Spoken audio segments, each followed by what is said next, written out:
আদম থেকে শুরু করে নবী ঈসা পর্যন্ত যত পয়গম্বর ছিল নামাজের মধ্যে, নামাজের পরে যে আলোচনা করছিল, তাদের আলোচনার মাধ্যম একটাই ছিল, বিষয়বস্তু একটাই ছিল, পৃথিবীর মধ্যে যত নবী আছে, পৃথিবীর মধ্যে যত সৃষ্টি আছে, পৃথিবীর মধ্যে যা কিছু আছে, একমাত্র আল্লাহ তাআলা ব্যতীত পৃথিবীর মধ্যে যা কিছু আছে সমস্ত কিছুর চাইতে নবী মুহাম্মদের শান মান সবচাইতে বেশি। সুবহানাল্লাহ। গত জুমার দিন একটা বিষয় নিয়ে আলোচনা করছিলাম, রাসূল সাল্লাল্লাহু আলাইহি ওয়াসাল্লামকে কিভাবে আল্লাহ তাআলা মেরাজে নিয়েছিল, কিভাবে আল্লাহ রাসূলকে আল্লাহ তাআলা মেরাজে নিয়েছিল। এই যাবার ক্ষেত্রে বুরাকের মধ্যে রাসূল সাল্লাল্লাহু আলাইহি ওয়াসাল্লাম উঠেছিল, এ পর্যন্ত গিয়ে থামছিলাম। রাসূল সাল্লাল্লাহু আলাইহি ওয়াসাল্লাম তাকায় দেখে বুরাক যে উপরের দিকে উঠতেছে, উপরের দিকে ওঠার সময় বুরাক তার পা গুলা গুঠায়া নেয়, আর তার পা গুলা গুটানো থেকে বর্তমান বিজ্ঞানীরা বিমান বাহির করছে। এ পর্যন্ত স্থগিত ছিলাম। বিশ্বনবী বলেন, আল্লাহ রাসূল সাল্লাল্লাহু আলাইহি ওয়াসাল্লাম বলেন, জিবরাইল আমাদেরকে নিয়ে উপরের দেশ দিয়া যাইতেছে। যাইতে যাইতে যাইতে যাইতে আল্লাহ রাসূল সাল্লাল্লাহু আলাইহি ওয়াসাল্লাম বলেন, এমন একটা জায়গার মধ্যে গিয়া জিবরাইল এই বুরাককে থামাইল, রফরফকে থামালো, বারিকুলকে থামালো। এক কথায় যে বাহনটা ছিল তাদের মধ্যে বাহনটা নিয়ে থামাইলো। থামানোর পর জিবরাইল আল্লাহ রাসূলকে বলতেছেন, ও আল্লাহ রাসূল, আপনি এই জায়গার মধ্যে নামছেন, জায়গাটার নাম জানেন নাকি? রাসূল বলেন, না, আমি তো উপর দিক দিয়ে আসছি, জায়গাটার নাম জানি না, শুধু সাদা মরুভূমির দেশের মতন দেখা যায়, জায়গাটা কি আর কেনই বা থামছো? রাসূল সাল্লাল্লাহু আলাইহি ওয়াসাল্লামকে তখন জিবরাইল বললেন, ও আল্লাহ রাসূল, এই জায়গাটার নাম হলো ইয়াসরিব। এই জায়গাটার নাম হলো কি? আরো জোরে, জায়গাটার নাম কি? ইয়াসরিব। রাসূল তখন বলে, থামার কারণটা কি? রাসূলকে তখন জিবরাইল বলেন, ও আল্লাহ রাসূল, এখন তো আপনি খুব সুন্দরভাবে দ্বীনের দাওয়াত দিতেছেন, মানুষ নির্যাতন কম করতেছে, কয়েক বছরের ভিতরে আপনার উপরে আপনার আত্মীয় স্বজনরা নির্যাতনের মাত্রা বাড়ায়া দিবে। যখন নির্যাতনের মাত্রা বাড়ায়া দিবে তখন আপনাকে হিজরত করে এই জায়গার মধ্যে আসতে হবে। আসার পর আপনি এই জায়গার নামটা পরিবর্তন করে নাম রাখবেন মাদিনা, মদিনা আমরা যাকে বলি। এই ইয়াসরিব নামটা পরিবর্তন করে আপনি মাদিনার নাম রাখবেন। ওগো আল্লাহ রাসূল, এখানে আসার পর আপনি দীর্ঘদিন অতিবাহিত করবেন, তারা আপনাকে রাষ্ট্রপ্রধান বানাইবে, আপনাকে এত মর্যাদা যে দেশগুলা দিবে, এই দেশের মধ্যে আসা নামছি। ওগো আল্লাহ রাসূল, শুকরিয়া তান আপনি 2 রাকাত নামাজ এখানে পড়েন, তারপর আপনাকে নিয়ে আমরা উপরে যাব। রাসূল সাল্লাল্লাহু আলাইহি ওয়াসাল্লাম তখন 2 রাকাত নামাজ পড়ল, পড়ার পর আবার বুরাক চলতেছে, চলতে চলতে বিশাল আকৃতির একটা পাহাড়ের মধ্যে গিয়ে থামলো। থামার পর আবার আল্লাহ রাসূলকে বলতেছে, ও আল্লাহ রাসূল, আপনি আবার 2 রাকাত নামাজ পড়েন। রাসূল বলতেছেন, কেন? বলতেছেন, এই পাহাড়টা হচ্ছে তুর পর্বত, তুর পাহাড়, যে পাহাড়ের মধ্যে মূসা কালিমুল্লাহ আল্লাহর সাথে কথা বলতো। কিন্তু এই পাহাড়ের মধ্যে দাঁড়ায় একবার আল্লাহ রাসূল সাল্লাল্লাহু আলাইহি ওয়াসাল্লাম মূসা আল্লাহকে বলছিল, রব্বি আরনি আনজুর ইলাইক, আল্লাহ তোমার একটু দেখবো। আল্লাহ তাআলা মূসাকে দেখার জন্য অনুমতি দিল না, তার নূরের এক টুকরা ঝলক দেখাইছিল। দেখানোর পর মূসা অজ্ঞান হয়ে পড়ে গিয়েছিল। ওগো আল্লাহ রাসূল, আপনাকে আল্লাহ তাআলা তুর পর্বত পাড়ি দিয়া আল্লাহর সাথে সাক্ষাতের জন্য নিতেছে, এজন্য তুর পর্বতের মধ্যে আপনার ভাই মূসা যেহেতু আসছিল, আপনি এখানেও 2 রাকাত নামাজ পড়েন। রাসূল আরো 2 রাকাত নামাজ পড়লেন। পড়তে পড়তে বুরাক চলতেছে, চলতে চলতে আরেকটা জায়গার মধ্যে গিয়া থামলো। রাসূল তখন জিগাইতেছে, ও আল্লাহ রাসূল জিগাইতেছে, ও জিবরাইল, এটা কোন জায়গা? প্রথম থামছিলাম ইয়াসরিবের মধ্যে, মদিনার মধ্যে, এরপর থামলাম তুর পর্বতের মধ্যে, এখন কোথায় থামছো? জায়গাটার নাম কি? তখন জিবরাইল বলতেছে, ও আল্লাহ রাসূল, এই জায়গাটার নাম হলো, যে জায়গাটার মধ্যে আপনার আরেক ভাই হযরত ঈসা আলাইহিস সালাতু ওয়াস সালাম আসছিল, যে জায়গার মধ্যে ঈসা আলাইহিস সালামের জন্ম হয়েছিল, তার পিতা ছিল না, মারইয়াম আলাইহিস সালাতু ওয়াস সালামের গর্ভ থেকে আল্লাহ তাআলা ঈসার জন্ম দিয়েছিল, এই জায়গাটার মধ্যে জন্ম দিয়েছিল। আর এই জায়গার মধ্যে আল্লাহর হুকুমে শিশু ঈসা আলাইহিস সালাতু ওয়াস সালাম তার শিশু অবস্থায়, দুধ খাওয়া অবস্থায়, দুধ পান করা অবস্থায় তিনি কথা বলছিল, আপনার ভাইকে যে আল্লাহ তাআলা এই জায়গার মধ্যে জন্ম দিয়েছে পিতা ছাড়া, পুরুষ ছাড়া, এজন্য শুকরিয়া তান আপনি এখানে আরো 2 রাকাত নামাজ পড়েন। রাসূল 2 রাকাত নামাজ পড়ল। এখানেও 2 রাকাত নামাজ পড়লো। এরপর বুরাক চলতেছেন, চলতে চলতে চলতে চলতে বাইতুল মুকাদ্দাসের মধ্যে গিয়া থামলো। থামার পর আল্লাহ রাসূল আবার জিগাইতেছে, ও জিবরাইল, এটা তো একটা মসজিদের মতন দেখা যায়, একটা মসজিদ, এটা এখানে কেন থামছো? তখন রাসূল বলতেছেন, রাসূলকে জিবরাইল বলতেছেন, ও জিবরাইল, এখানে যে থামলা, মসজিদের ভিতরে আপনার পিতা সহ আপনার বায়াসারি সবাই হাজির ওখানে। সুবহানাল্লাহ। বলতেছেন কারা? বলতেছেন আপনার পিতা আদম থেকে শুরু করে এরপরে শীষ, ইদ্রিস, ইয়াকুব, ইব্রাহিম, হযরতে ঈসা আলাইহিস সালাতু ওয়াস সালাম পর্যন্ত যত নবী রাসূল আল্লাহ তাআলা দুনিয়াতে পাঠাইছিল, সমস্ত নবী রাসূলদেরকে আল্লাহ তাআলা এই মসজিদের মধ্যে হাজির করেছে। সুবহানাল্লাহ। বলতেছে কেন?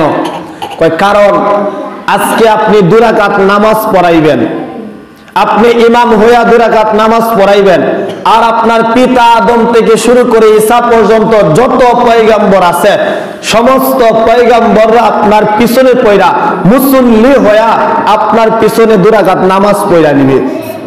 আর পড়ার পর আপনাকে খেতাব দিবে ইমামুল মুরসালিন। ইমামুল মুরসালিন, নবীদেরও ইমাম। ও নবী, আপনি যান মসজিদের মধ্যে ঢুকেন। আর মসজিদের ভিতরে সমস্ত পয়গম্বর অপেক্ষা করতেছে। আদম তাকায় দেখে ইব্রাহিমের দিকে, ইব্রাহিম তাকায় শীষের দিকে, শীষ তাকায় আবার ইয়াকুবের দিকে, সমস্ত পয়গম্বররা তাকায় আমরা কেন এখানে আসলাম, কি কারণে আসলাম? জিব্রাইল বলে 2 রাকাত নামাজ পড়াম। তখন জিব্রাইল তখন বলতেছেন, 2 রাকাত নামাজ যে পড়বো জামাতে শহীদ না এক একজন এক এক ভাই? বলতেছেন না, জামাতে শহীদ। ইমামতি কে করবে? অনেকে তাকায় রয়েছে, মনে হয় আদমে করাইব, আদম তো সবার বড়, উনি মনে হয় পড়াবে, কারণ সব মানুষগুলাই তার সন্তান। জিব্রাইল বলতেছেন না, আদম যত বড় হোক, ইব্রাহিম যত বড় হোক, হযরতে শীষ যত আগে আসুক, ঈসা আলাইহিস সালাতু ওয়াস সালাম যত আগে আসুক, আজকে নামাজের ইমাম হযরতে মুহাম্মদ সাল্লাল্লাহু আলাইহি ওয়াসাল্লাম। হাদিসে পাওয়া যায় জিব্রাইল আল্লাহ রাসূলের হাতে ধরলো, 2টা তাই না, সমস্ত নবীদেরকে সাইডে নিয়ে আল্লাহ রাসূলকে সামনে দিয়ে দিল। বলতেছেন, ওগো আল্লাহ রাসূল, আপনি আজকে ইমাম হইয়া 2 রাকাত নামাজ পড়ান, আর যত পয়গম্বর আছে সমস্ত পয়গম্বর আপনার পিছনে পড়া মুসল্লি হইয়া নামাজ আদায় করিয়া নিবে। সুবহানাল্লাহ। রাসূল নামাজ পড়াইছেন, না 2 রাকাত নামাজ পড়াইছেন। নামাজের শেষে বয়ান হবে, আলোচনা হবে, সমস্ত নবীরাই আলোচনা করতেছেন। আদম নবী আলোচনা করবে, ইব্রাহিম নবী আলোচনা করবে, 1 মিনিট 2 মিনিট এরকম ভাবে একটু একটু সামান্য পরিমাণ আলোচনা করবে আর কি। আলোচনার মূল মাকসুদ কি ছিল, মূল বক্তব্য কি ছিল, বিষয়বস্তু কি ছিল?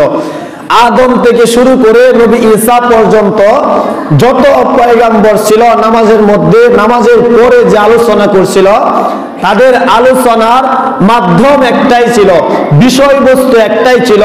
পৃথিবীর মধ্যে যত নবী আছে, পৃথিবীর মধ্যে যত সৃষ্টি আছে, পৃথিবীর মধ্যে যা কিছু আছে, একমাত্র আল্লাহ তাআলা ব্যতীত পৃথিবীর মধ্যে যা কিছু আছে সমস্ত কিছুর চাইতে নবী মুহাম্মদের শান মান সবচাইতে বেশি। সুবহানাল্লাহ। তাদের বিষয়বস্তু এটাই ছিল, তারা রাসূলের শান মান নিয়ে আলোচনা করতেছে।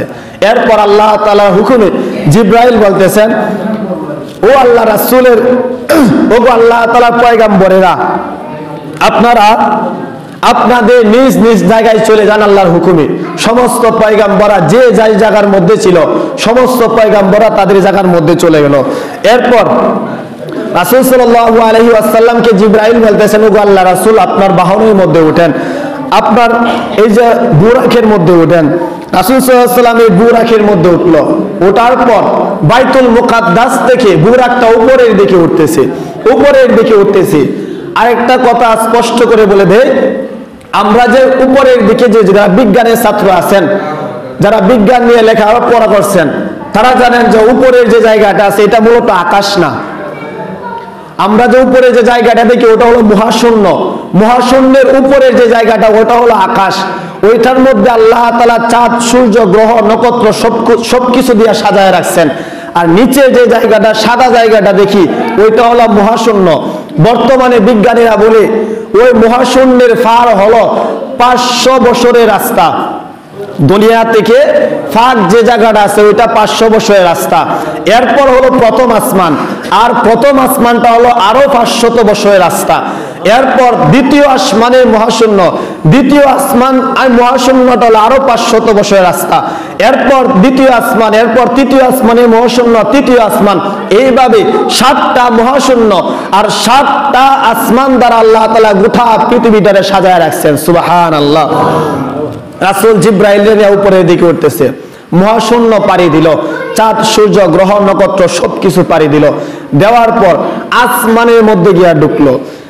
এই আকাশের মধ্যে গেট আছে, মসজিদের মধ্যে যেরকম ভাবে গেট আছে, আকাশের মধ্যেও গেট আছে। জিবরাইল গেটের মধ্যে গিয়া নক করলো, টুকা দিল, দেওয়ার পর এই প্রথম আসমানের গেটের যে দারোয়ান ছিল উনি দরজা খুললো। দরজা খুললে আর জিবরাইলকে বলতেছেন, ও জিবরাইল, মা হুয়া, তোমার সাথে যে আসছে উনি কে? তুমি কোথায় থেকে আসছো? তোমার আসমান থেকে শুরু করে আল্লাহর আরশ পর্যন্ত যত জায়গা আছে সব জায়গার মধ্যে ভ্রমণ করার অনুমতি আছে, কিন্তু তোমার সাথে আরেকজন লোক যে নিয়ে আসছো তার কি কোনো অনুমতি আছে নাকি? হযরতে জিবরাইল আল্লাহ রাসূল সাল্লাল্লাহু আলাইহি ওয়াসাল্লামের ব্যাপারে ওই ফেরেশতাকে বলল, ও দারোয়ান, তুমি তার ব্যাপারে অনুমতি বলতেছো, তুমি কি জানো না আল্লাহ তাআলা আমারে পাঠাইছে, অর্থাৎ আমি জিবরাইলে পাঠাইছে এই আল্লাহ রাসূল বন্ধু মুহাম্মদ সাল্লাল্লাহু আলাইহি ওয়াসাল্লামকে নিয়ে তার কাছে চলে যাইতাম। সুবহানাল্লাহ।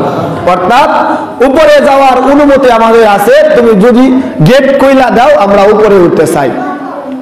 এই ফেরেশতা গেট কইলা দিল।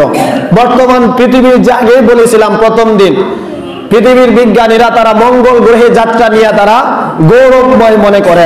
নীল আর্মস্ট্রং 1969 সালে অ্যাপোলো 11 নামক রকেট দ্বারা তিনি চাঁদে গিয়েছিল, এটা নিয়ে তারা গৌরবময় মনে করে।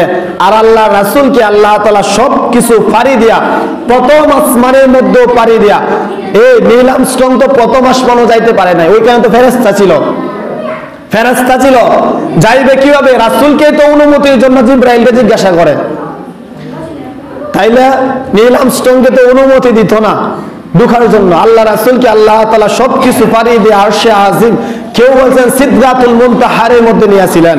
রাসূল উঠলো, সংকেত করতেছি, এই আল্লাহ রাসূল প্রথম আসমান পাড়ি দিল, দ্বিতীয় আসমান, তৃতীয় আসমান, চতুর্থ, পঞ্চম, ষষ্ঠ, সপ্তম আসমান পাড়ি দিয়া 7টা মহাশূন্য পাড়ি দিয়া এরপর আল্লাহ তাআলার আরশের মধ্যে আল্লাহ তাআলার কাছে কিংবা সিদরাতুল মুনতাহারের মধ্যে গিয়ে আল্লাহ রাসূল সাল্লাল্লাহু আলাইহি ওয়াসাল্লাম আল্লাহ তাআলার সাথে সাক্ষাৎ করলেন। সুবহানাল্লাহ।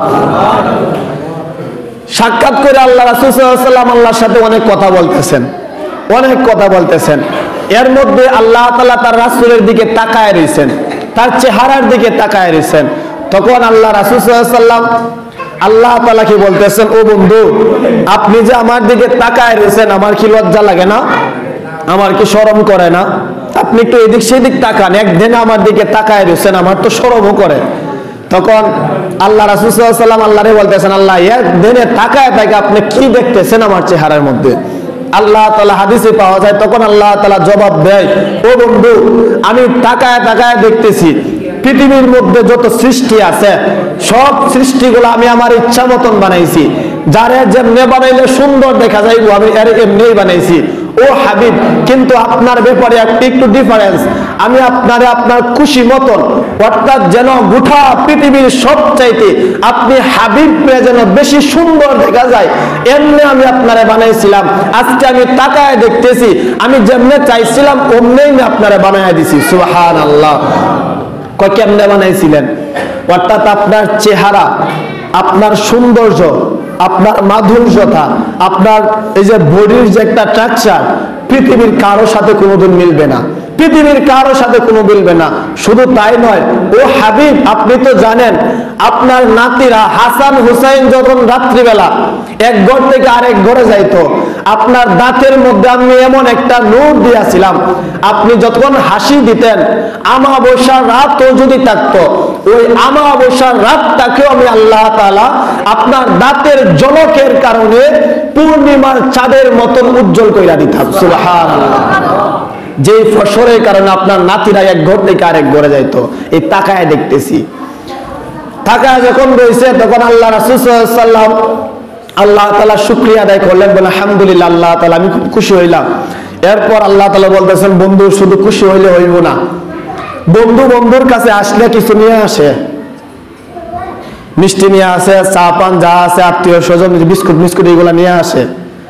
তুমি যে আমার কাছে আসছো, আমার জন্য কি নিয়ে আসছো? মিষ্টি নিয়ে আসছো না বিস্কিট নিয়ে আসছো? কি নিয়ে আসছো? রাসূল তো বিপদে পড়ে গেছে। হ্যাঁ, হর্ষ দেহারি উঠো খেবো, আল্লাহ আপনি এইগুলা কি কইতাছেন? দুনিয়া দেখে মিষ্টি লিয়ে আমি কেমনে আয়াম, বিস্কুট লিয়ে কেমনে আয়াম, তাইলে কি লিয়ে আইছো বন্ধু? তোমার আমি এত মহাব্বত করি, এত ভালোবাসি বন্ধু, তুমি কি নিয়ে আইছো? তখন আল্লাহ রাসূল বলেন, আল্লাহ আমি একটা জিনিস লয়ে আইছি। বলে কি? আত্তাহিয়াতু লিল্লাহি ওয়াসসালাওয়াতু ওয়াত-তাইয়্যিবাত। সুবহানাল্লাহ কইতাই না? ও বন্ধু, আপনার জন্য আমি 3 প্রকার জিনিস নিয়ে আইছি। আপনার আমার সম্পদের দ্বারা যত ইবাদত করছি, আমার জীবন দ্বারা যত ইবাদত করছি, আমার মুখের দ্বারা যত ইবাদত করছি, 3 প্রকার ইবাদত আল্লাহ তাআলা আমি আপনার জন্য নিয়ে আসছি। সুবহানাল্লাহ। ও আল্লাহ, বন্ধু আপনার জন্য আমি 3 প্রকার ইবাদত নিয়ে আসছি, আপনি আমারে কি দিবেন এখন দেন। বন্ধুরও তো মেহমানদারি করে, আমি আপনার জন্য আপ্যায়ন নিয়ে আসছি, আপনার জন্য আমি এই 3 প্রকার ইবাদত নিয়ে আসছি, আপনি আমি কি দ্বারা আমারে মেহমানদারি করবেন আপনি করেন। তখন আল্লাহ বলতেছেন, আসসালামু আলাইকা আইয়ুহান নাবিয়্যু ওয়া রাহমাতুল্লাহি ওয়া বারাকাতুহু। সুবহানাল্লাহ। ও বন্ধু, তুমি আমার জন্য 3 প্রকার মিষ্টি নিয়ে আসছো, ইবাদত নিয়ে আসছো। তুমি বলছো তোমার মুখের দ্বারা ইবাদত, তোমার শরীরের দ্বারা ইবাদত, তোমার সম্পদ দ্বারা ইবাদত, 3 প্রকার ইবাদত নিয়ে আসছো। আমি আল্লাহ বলতেছি তোমারে আমি 3 প্রকার পুরস্কার দিয়া দিব। সুবহানাল্লাহ। 1, আসসালামু আলাইকা, আপনার উপরে সব সালাম, সব এই যে শান্তি আমি দেয়া দিব। ওয়া আলা ইবাদিল্লাহিস সালিহিন, ও নবী আমার আসসালামু আলাইকা আইয়ুহান নাবিয়্যু ওয়া রাহমাতুল্লাহি ওয়া বারাকাতুহু। যত শান্তি আছে, যত বরকত আছে, যত রহমত আছে, সমস্ত জিনিসগুলো আমি আপনারে দান করিয়া দিলাম। সুবহানাল্লাহ।